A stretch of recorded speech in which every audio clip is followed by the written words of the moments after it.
Assalamualaikum warahmatullahi wabarakatuh. Izin memperkenalkan diri, nama saya Nasfa Audiana Hamid dengan NIM 70 dari FSB.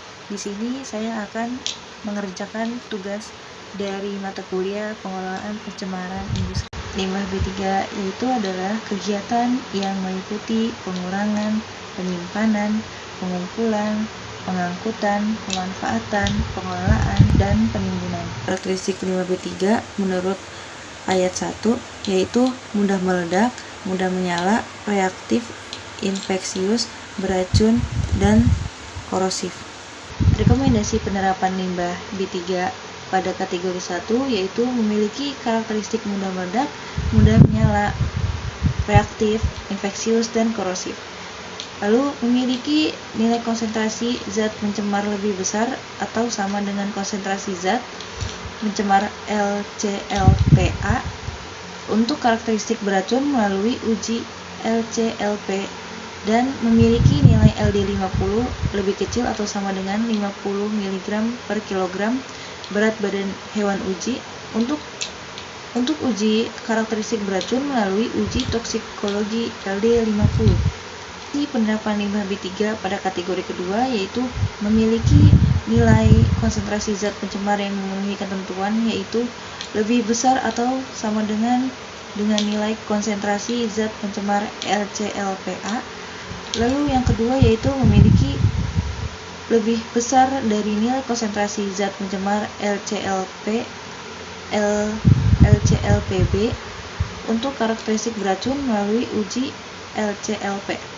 Memiliki LD50 yang memiliki ketentuan lebih besar dari 50 kg per miligram berat badan hewan uji dan memiliki lebih kecil dari atau sama dengan 5000 mg per kilogram berat badan hewan uji.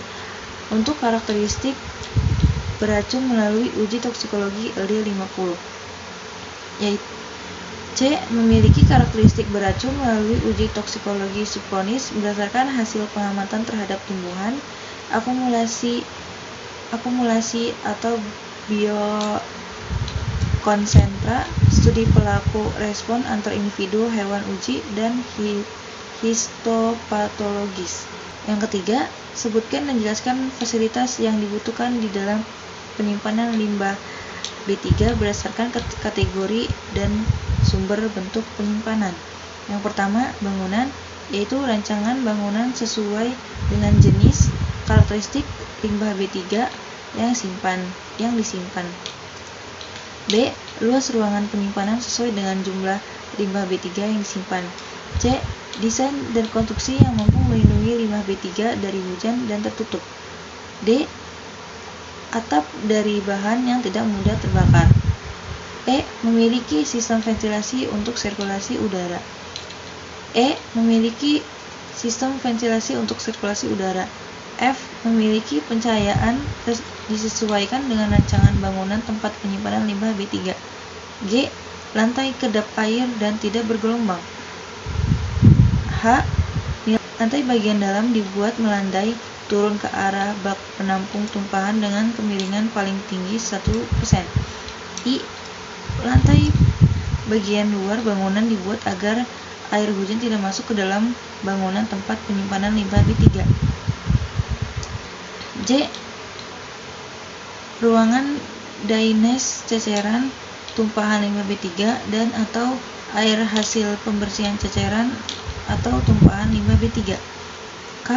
Bak penampung tumpahan untuk menampung ceceran tumpahan limbah B3 dan atau hasil pembersihan ceceran atau tumpahan limbah B3.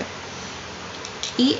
Dilengkapi dengan simbol limbah B3 sesuai dengan ketentuan peraturan perundang-undangan. M. Tangki dan atau kontainer. N. Silo. O. Tempat tumpukan limbah B3 waste pile dan kolam penampungan limbah B3 waste impoundment. Tangki dan atau kontainer. A. Dibangun di atas permukaan tanah dengan lantai kedap air. Tangki. B. Tangki dan atau kontainer dan sistem penunjangnya harus terbuat dari bahan yang cocok dengan karakteristik limbah B3 yang disimpan. C. Tidak mudah pecah atau bocor. D. Memiliki tanggul dan saluran pembuangan di sekeliling tangki dan atau kontainer menuju bak penampung tumpahan. E. Terlindung dari penyinaran matahari dan masuknya air hujan secara langsung jika limbah B3 yang disimpan memiliki sifat mudah mengembang dan atau menghasilkan gas dan bereaksi akibat temperatur dan tekanan. F. Dilengkapi dengan simbol limbah B3 sesuai dengan ketentuan perundang-undangan. Yang ketiga adalah silo. A. Dibangun dengan di atas permukaan tanah dengan fondasi yang dapat mendukung ketahanan silo terhadap tekanan dari atas dan bawah serta mampu mencegah kerusakan yang diakibatkan karena pengisian, tekanan, dan gaya angkat uplift. B. Dibangun tanggul dengan lantai kedap di sekitar pipa input ke silo untuk menampung limbah B3 jika terjadi ceceran. C. Dilengkapi dengan simbol limbah B3 sesuai dengan ketentuan peraturan perundang-undangan. D. Tempat tumpukan limbah B3, waste pile, dan kolam penampung limbah B3, waste involvement. C. Tempat tumpukan limbah B3, waste pile. A. Memiliki saluran drainase di sekeliling tempat tumpukan limbah B3, waste pile, yang dirancang untuk mengalirkan air yang berkontak langsung dengan limbah B3 yang disimpan menuju kolam penampung air. B. Memiliki tanggul di sekeliling tempat tumpukan limbah B3 dengan ketinggian paling sedikit 1 meter dari permukaan tanah untuk menghindari terjadinya tumpahan dan atau ceceran limbah B3 keluar dari area penyimpanan. C. Memiliki fasilitas sumur pantau air tanah yang dibangun di bagian hulu upstream dan hilir downstream tempat tumpukan limbah B3 waste pile yang ditempatkan sesuai dengan pola arah aliran air tanah. 4. Kolam penampungan limbah B3 waste involvement. A. Memiliki tanggul di sekeliling waste involvement dengan ketinggian paling sedikit 1 meter dari permukaan tanah untuk menghindari terjadinya luapan. B. Memiliki bangunan pelimpahan spillway untuk mengalirkan air yang berasal dari limbah B3 yang disimpan menuju kolam penampung air. C. Memiliki fasilitas sumur pantau air tanah yang dibangun di bagian hulu upstream dan hilir downstream, fasilitas waste involvement yang ditempatkan sesuai dengan pola arah aliran air tanah. 4. Sebutkan fasilitas penimbunan limbah B3. Perhatikan penempatan limbah B3 pada lokasi fasilitas penimbunan limbah B3 melakukan pengelolaan air lindi yang ditimbulkan dari kegiatan penimbunan limbah B3, melakukan pemeriksaan pemeliharaan sarana dan prasarana penimbunan limbah B3, dan melakukan pemantauan lingkungan. Sebutkan dan jelaskan metode pengolahan limbah B3. Metode kimia, pertukaran ion oksigen dan pengategorian metode kimia yang bertujuan untuk mengubah limbah B3 menjadi gas. 2. Metode teknis, metode yang paling banyak digunakan mengatasi limbah bahaya. 3. Metode biologis, menggunakan sistem biologis pembuatan. 6.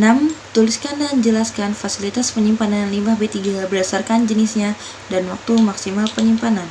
Yang pertama ada fasilitas bangunan. Pada kategori 1 termasuk pada limbah B3 yang dapat disimpan yaitu sumber tidak spesifik. Pada kategori 2 spesifik umum kategori 2 dan spesifik khusus kategori 2 semuanya itu termasuk. Pada nomor 2 yaitu fasilitas tangki dan kategori 1 masuk dan limbah pada kategori 2 yaitu semua masuk. Pada limbah ketiga kategori 1 yaitu masuk semua dan kategori 2 juga termasuk masuk. Pada sumber tidak spesifik masuk, spesifik umum masuk, dan sumber spesifik khusus masuk. 7. 7. Tuliskan dan jelaskan fasilitas penyimpanan limbah B3 berupa bangunan dalam bentuk tabel. Baik, dari bisa kita lihat dari tabel tersebut adalah fasilitas penyimpanan yang didesain dan konstruksi melindungi limbah B3 dari hujan dan matahari. Limbah kategori 1 termasuk, limbah kategori 2 semuanya masuk pada sumber spesifik, sumber tidak spesifik, sumber spesifik umum, dan sumber spesifik khusus. Lalu jelaskan waktu penyimpanan limbah B3 berdasarkan kategori limbah dan jumlah limbah B3 yang dihasilkan.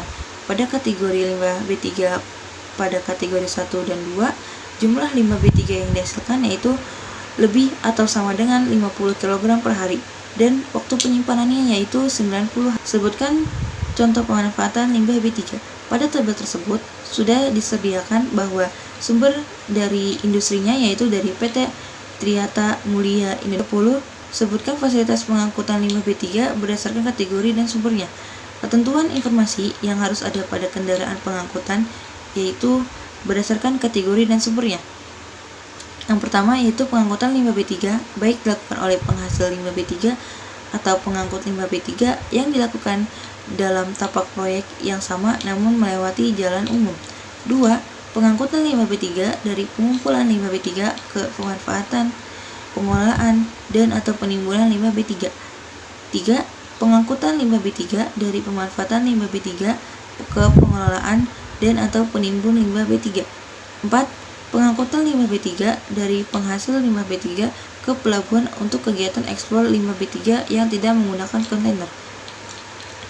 Lalu ini adalah contoh-contoh simbol yang ada pada kendaraan dari pengangkutan limbah B3, dan biasanya tanda-tanda ini berada pada kendaraan-kendaraan yang mengangkut limbah-limbah B3. Contohnya seperti truk pengangkut dari Pertamina, itu biasanya ada pada simbol di kanan kiri kendaraan dan depan dan belakang pada kendaraan pengangkutan limbah B3.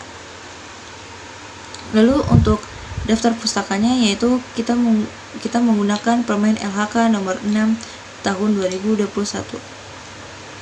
Sekian dari saya. Terima kasih. Wassalamualaikum warahmatullahi wabarakatuh.